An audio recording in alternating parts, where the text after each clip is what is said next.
Shattering Myths. I'm your host, Yahowah. We have Glenn still with us on the phone from Philadelphia. And Glenn, what you witnessed on that video strikes me as being very similar to Yahushua's comments to Christians when he returns. He said, many will say in that specific day, Lord, Lord. Again, you know, this is the problem with Christians. They don't listen. He just told them that no one calling him Lord will enter heaven. He said, Lord, Lord, was it not in your name that we actually spoke genuinely inspired utterances, and also in your name that we drove out demons, and in your name many mighty miraculous things we made and did? So they believe that they have done all of these things in the Lord's name, and much of it's just a crock, isn't it? Well, yeah, there are facts. That doesn't mean that that the real thing doesn't exist. You know, certainly. That's true. You know, as a matter of fact, that's quite perplexity, because apparently Yahusha and his disciples did quite a number of exorcisms, or they cast out unclean spirits. It's not even clear. A lot of people aren't even sure, from where unclean spirits come. One of the modern explanations, or one of the most common explanations I hear, is that these are sort of the beings left over sort of in between the worlds after the flood, because the Nephilim, was quite clear as to who these spirits are, who Satan is. His name is Halal bin Shakar. He created a Shaba of Malak.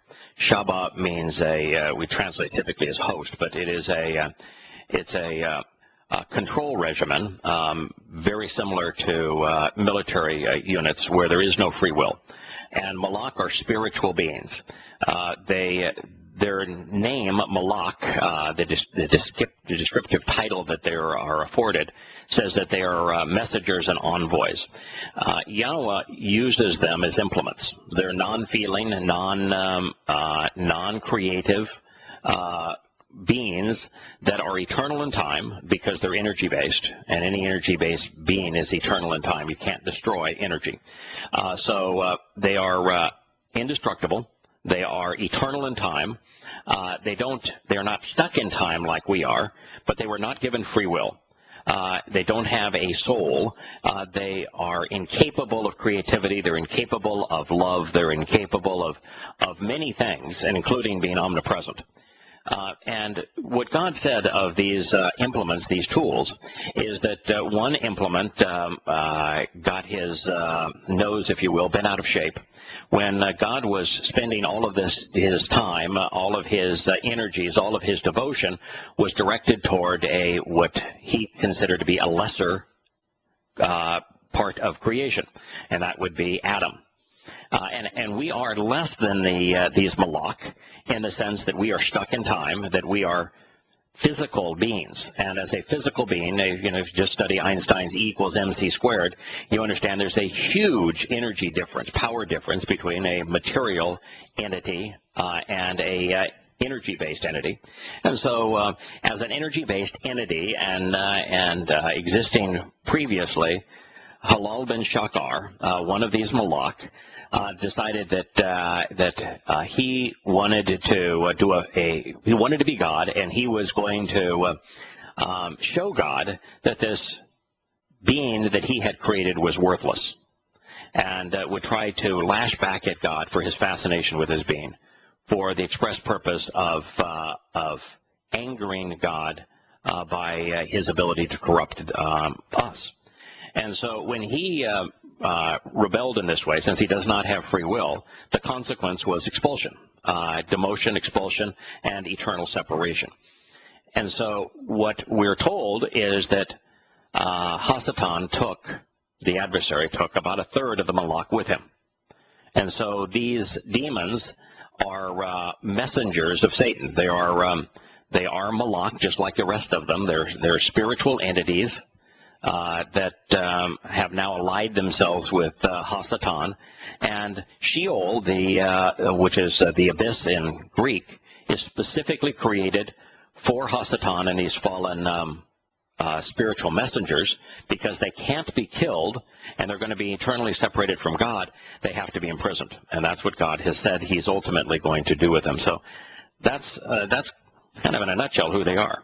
Mm-hmm. Right. Gotcha. So that would be what the Christians call the fallen angels.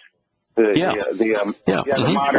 The modern contention is that these are the spirits left around after the spirits of the Anakim, if you will. The Nephilim supposedly, 4 children, 3 humans, creating the Anakim, and then the Anakim were half angel, half human. Yeah, and of course that kind of whole thing is just, if you actually translate the Hebrew when he's talking about the Nephilim, what you find in the sons of gods and the daughters of men, and you understand the God's presentation of the Nesama, which is the only thing that made Adam and therefore Yahowah different than the humans that were living outside of the garden, was that Adam and Yahowah had a nesama, a conscience that enabled them to actually reason, to exercise good judgment, to take this thing that they were given called free will and mortal life and use it effectively, so that by observing what they learned, they could make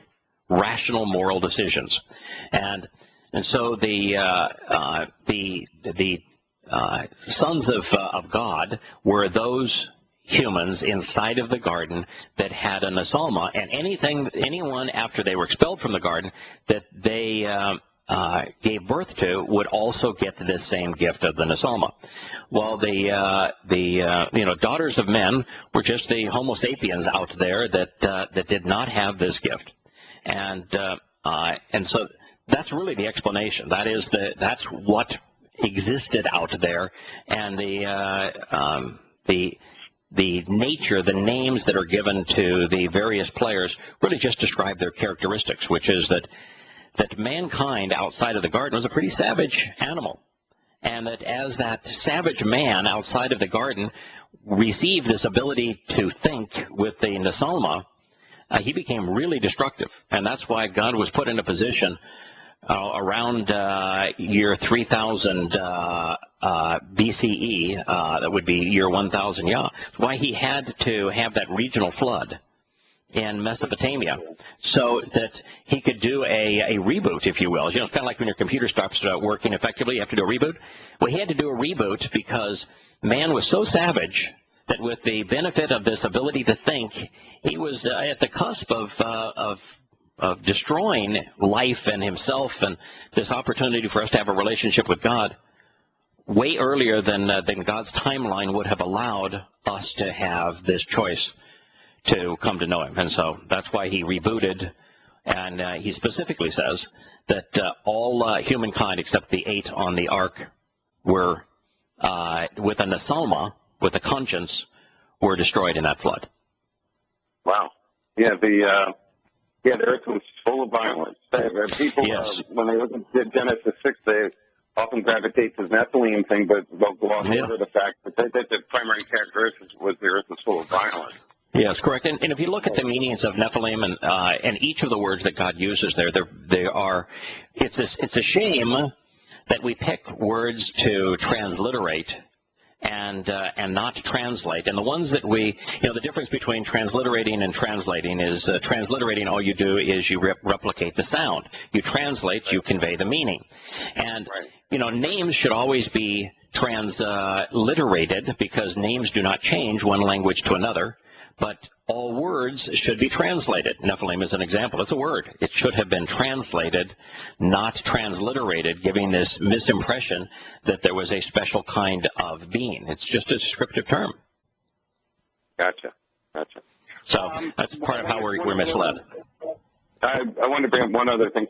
Please. I was a bit dismayed, I think it was yesterday, when I heard Larry basically say at one point that God wasn't even particularly preoccupied with saving everybody, and they laughed. Yeah. I thought they came across as a bit diffident, I'm part of our club and you're not. In fact, I'm especially worried about whether get into it. No, I understand that. I understand the concern. Sometimes, the message is true, and that message is accurate. What he said is accurate. God doesn't want anyone to die. The reality is that God does not know, and that this passage that we just talked about from Yahowah affirms this. He said, "Then I will profess to them, because I never at any time knew you. You must all depart from me," those who have been involved in Torahlessness. And so what he said is accurate. Sometimes, though, tone can undermine content. And so it is true that if we laugh at and have a flippant attitude towards that it can convey the wrong idea. But I think what you're saying here is that you understand that God is not in the business of saving everyone. He's in the business of saving his covenant children, and he has specifically said if you haven't embraced the covenant, he's not saving you. And God's really clear. He says, if you don't know me, I don't know you. And if I don't know you, you don't know me.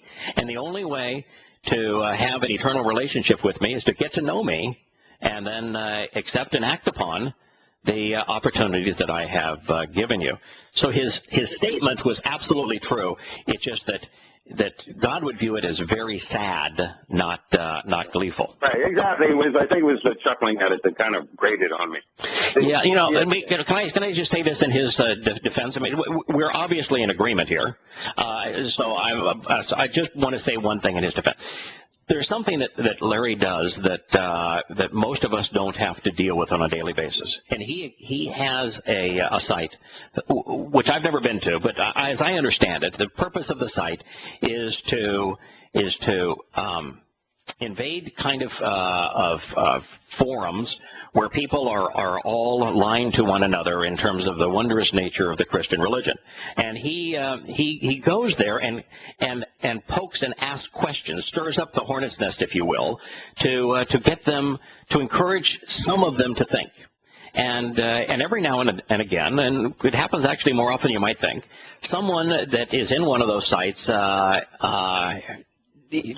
deals with, actually says, I'm going to grapple with how in the world God's testimony can be so opposed to my religion. And they actually come to know Yahowah as a result. So he is dealing with that on a daily basis, and a lot of the times when he does that, some of the great religious defenders will come and will attack him, and they're really mean-spirited about it. And so, if you do that every day, occasionally you're probably going to cop an attitude just to maintain some sanity. Stay with us, Glenn. We'll be right back with Shattering Myths after the commercial break.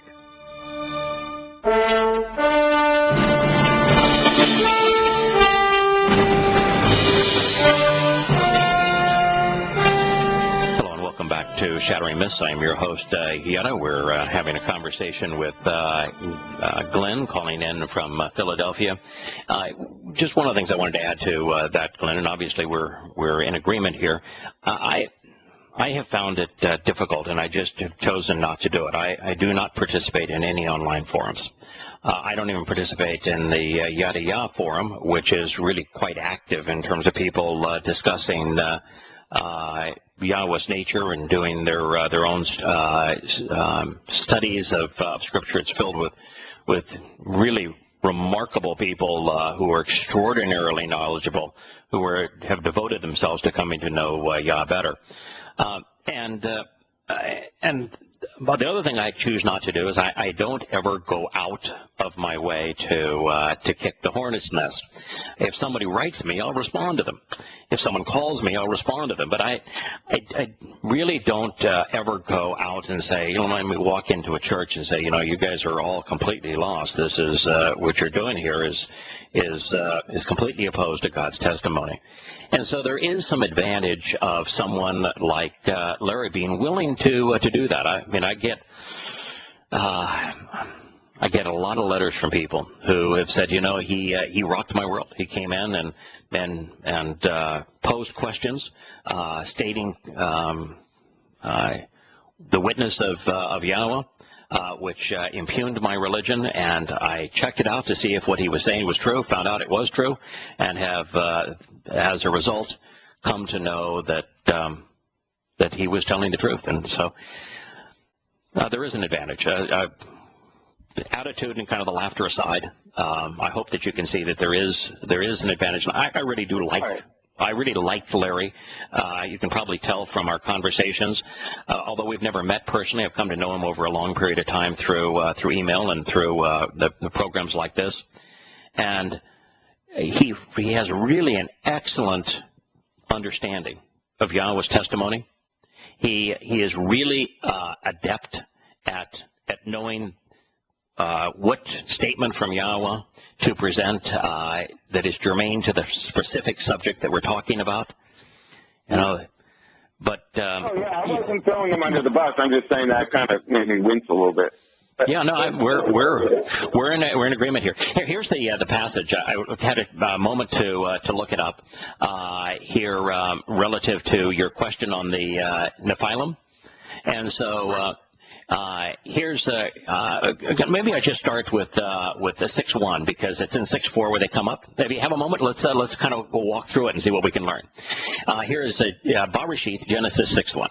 Indeed, it came to pass that mankind defiled and profaned the face of the earth, and increasingly daughters were born to them.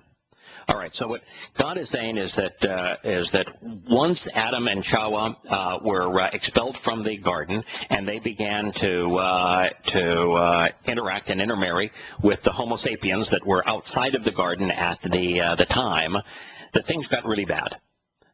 And in fact, the word for defiled and profaned here, it's halal. You know what? Somebody else that's named halal? Yeah, Satan. Yeah, Satan. So they defiled and profaned. They treated with contempt, desecrated, dishonored, polluted, wounded, and invalidated the earth. And here, earth is not eretz, which is the typical term for earth.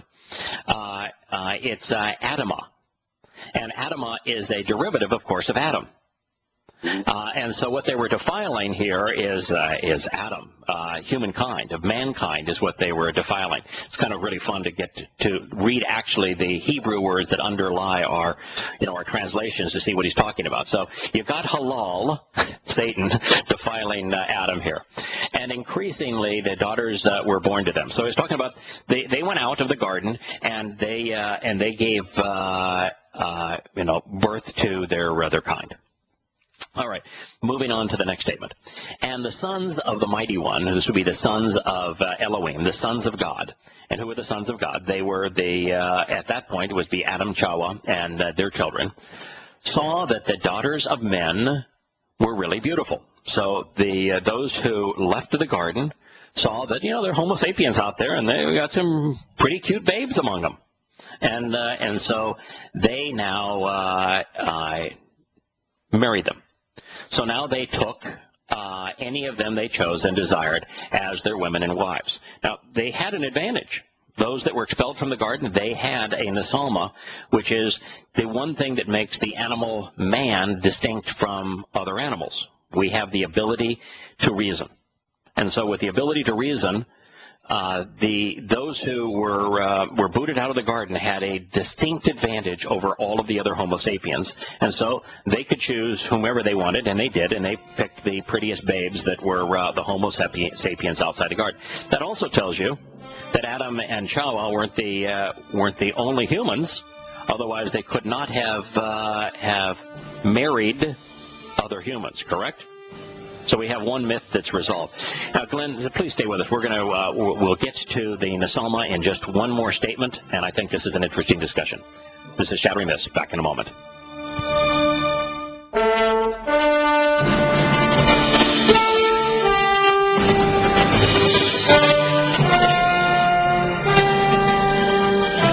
To Shattering Myths, we have Glenn on the phone. He brought up Nephilim, and so we were turning to the statements that Yahowah made about them and learning a great deal in the process. So what we've learned thus far is that halal was affecting Adamah, which means that that humankind was being polluted and that the earth was being polluted, destroyed, corrupted as a result of what was going on.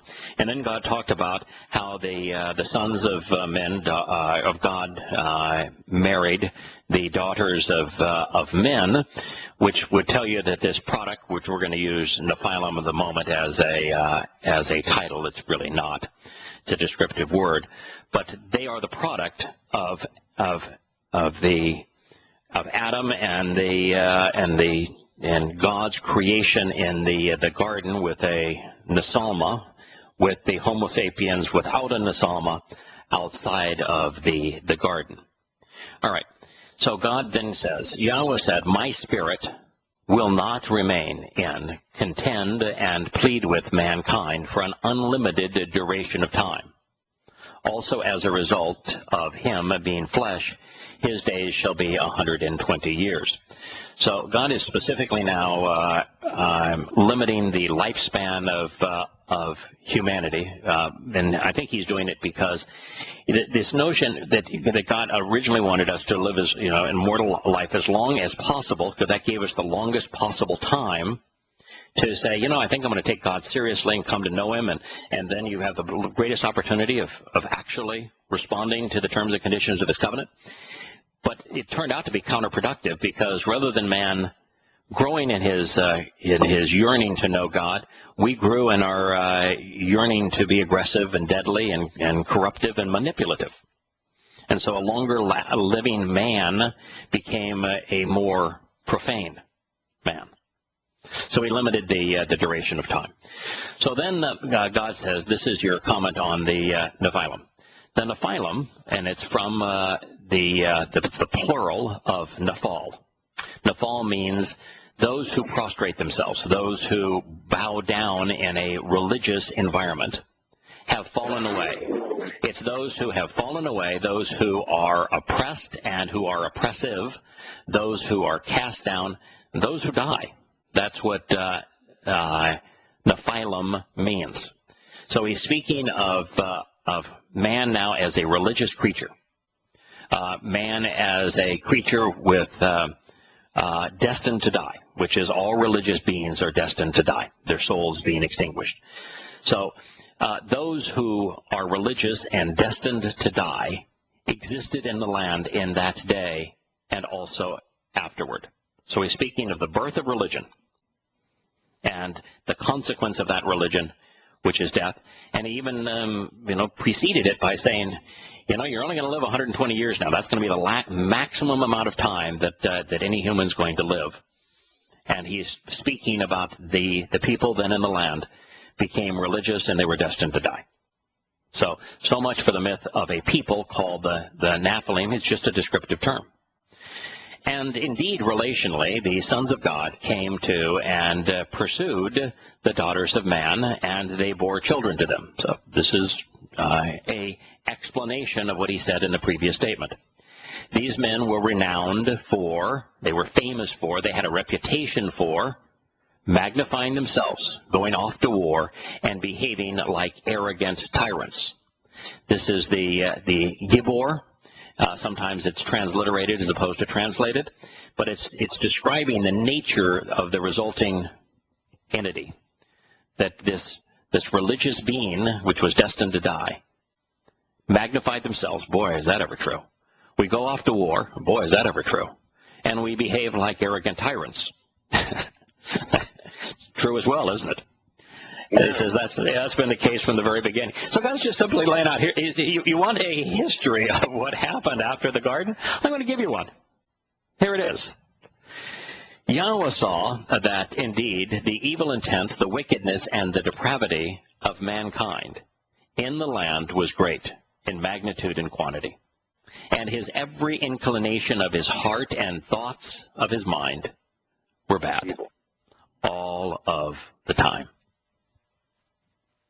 So that's a very vivid description of what existed, and then what that does, God could at any time do anything he wanted to do to humankind. He created us. It's we're his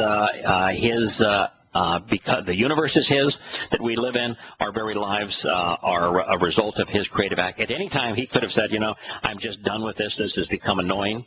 and I don't want to. I just don't want to be associated with this anymore. It's his prerogative.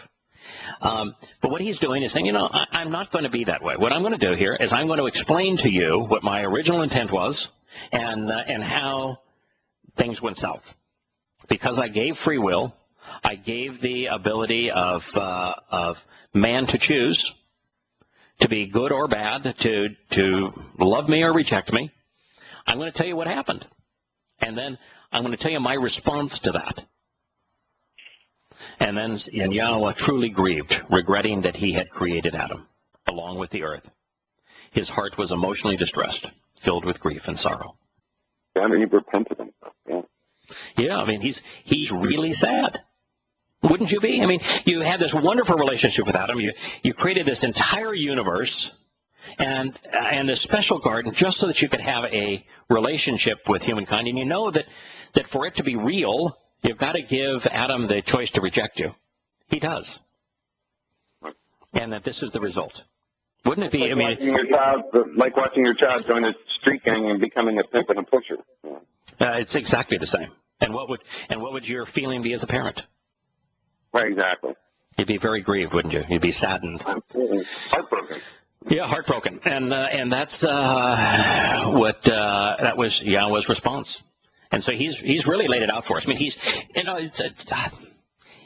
Yahowah is so lovable, so approachable, because when he explains this, his reaction in these circumstances, it's so easy for us to say, yeah, I get it. That's exactly, as a dad, how I would feel.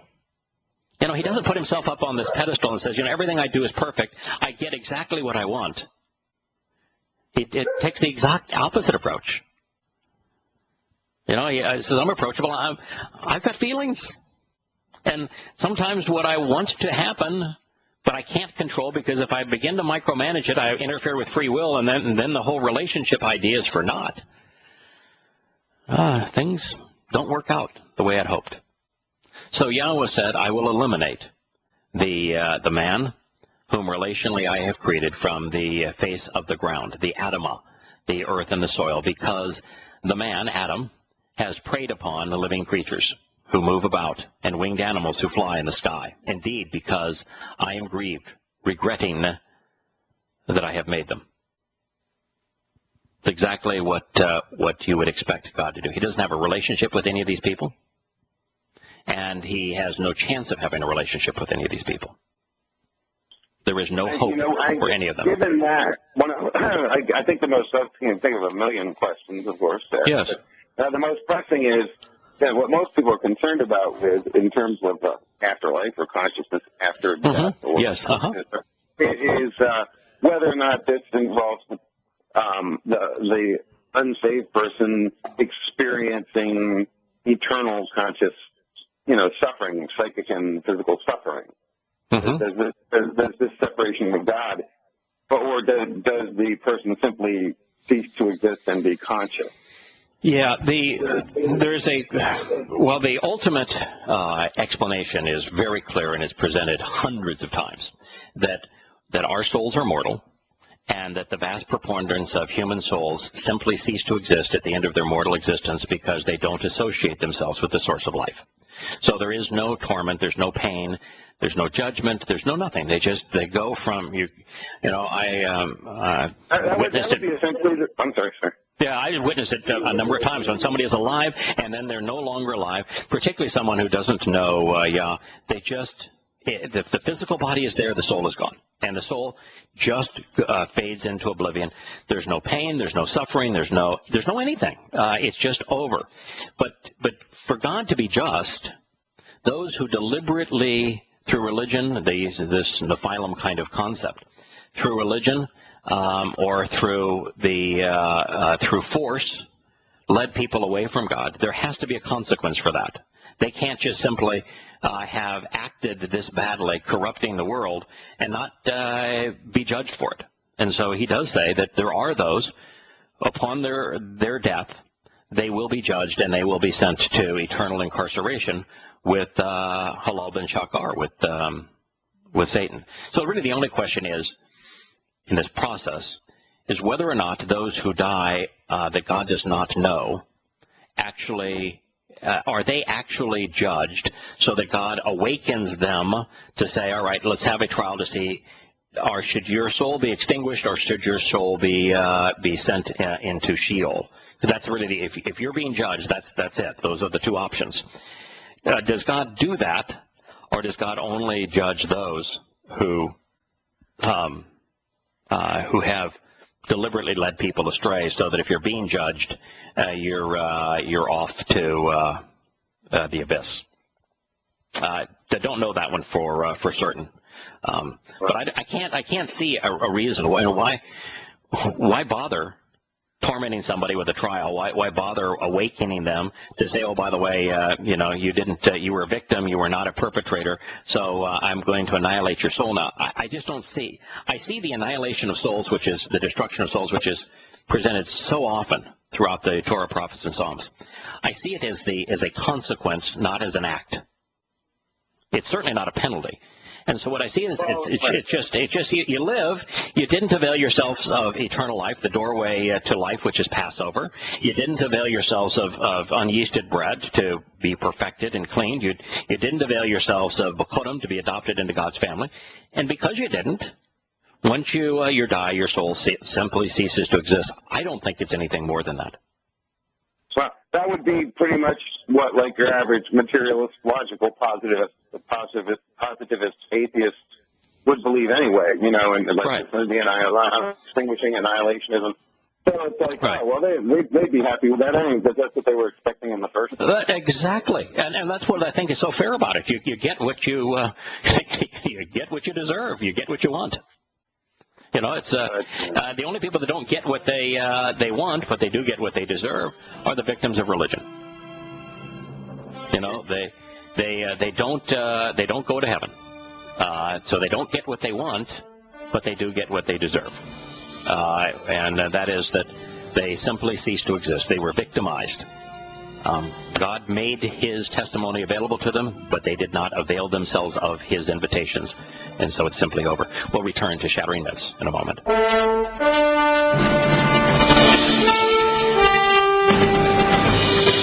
Hello, welcome back to Shattering Myths. Glenn, both thank you for staying with us and for your questions. Here's God saying that after grieving and regretting that he had made man, he found a man that found favor with him. And the man was Noah. Noah means trustworthy guide. And it's interesting that he's going to take Noah on a journey from death to life. And Noah, which means trustworthy guide, is going to guide us to that same path. And the term that he used to found favor, discovered favor, obtained favor, possessed and experienced favor is chen. Chen is the Hebrew term for mercy. It's used throughout the Torah, prophets, and Psalms. And he says, so Noah, the trustworthy guide, discovered, obtained, and came to possess and experience mercy in Yahowah's eyes. So you say, well, how was that possible? And this is what God says, that Noah was upright and perfect, tamayim, blameless. He's an upright individual compared to all those others that were bowing down, that he was made righteous and innocent because he was upright and not bowing down, and he became a perfect individual because Noah was one that walked to God. The path that God has provided to him has always existed, and Noah walked it, and as he walked it, he became perfect in God's eyes, and he walked it upright, which is the antithesis of the religious path, which is bowing down. So it's fascinating that how Noah was distinguished, how God chose him, and then the whole story of the flood.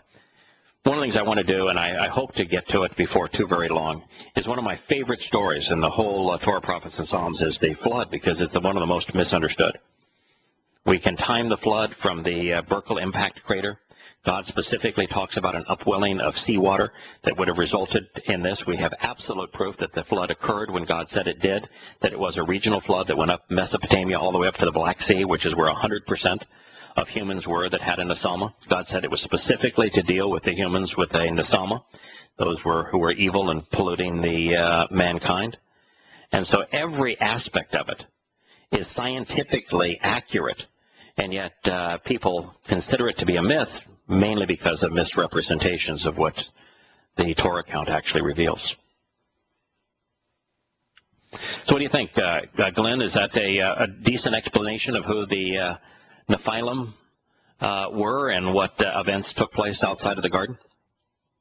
Yeah, I understand it. I'm not 100% sure what it's saying. The question for me then becomes, if Homo sapiens existed outside the garden, what means did they come into existence as Homo sapiens? If the Adam and Eve story is not a description of the origin of Homo sapiens, no, it isn't. How did this Homo sapiens originate? Yeah, you see, on the sixth day, God created mammals, and he talks about creating all form of mammals. And Homo sapiens were among those mammals that he created. We're an animal. And he talks about all animals, including Homo sapiens, having a soul. And then he goes into specifics, and he talks about this one man that he made in his image. And there's only one distinction between that man, which was made of the dust of the earth, the same thing, the material components of the universe, made of the same components, has the same kind of nephesh soul. He says that Adam was distinct and therefore in his image because of one thing, the nesama. And so inside the garden, a uniquely gifted man was created in God's image with a nesama or conscience, so that that individual could reason and could think like a God. And therefore God could have a relationship. It's like, if you try to have a relationship with an ant, it's really tough because you can't reason with an ant. Well, typically you can't reason with most humans either. But there are some humans that you can reason with, and that makes us entertaining to God because he can have discussions with us and he can reason with us. And that was the uniqueness of Adam inside of the garden, and then of Yahowah is our nesama. The rest of humanity, as well as all of the other animals and dying and the like, was taking place outside the garden. That's why the garden was walled, was to keep these things separated. And God would have been absolutely content if only one individual came to know him and had a relationship with him. He was absolutely thrilled to have discussions with Adam, and you can see his thrill on life especially, as he is, and we've come to the end of the program, Glenn, as he is shown talking to Adam about all of the forms of life that he had created. Can you just imagine a father so proud of what he has done, sharing that in front of his son? That's the nature of Yahowah, our Heavenly Father. We'll be back with you at this time tomorrow. May Yah bless.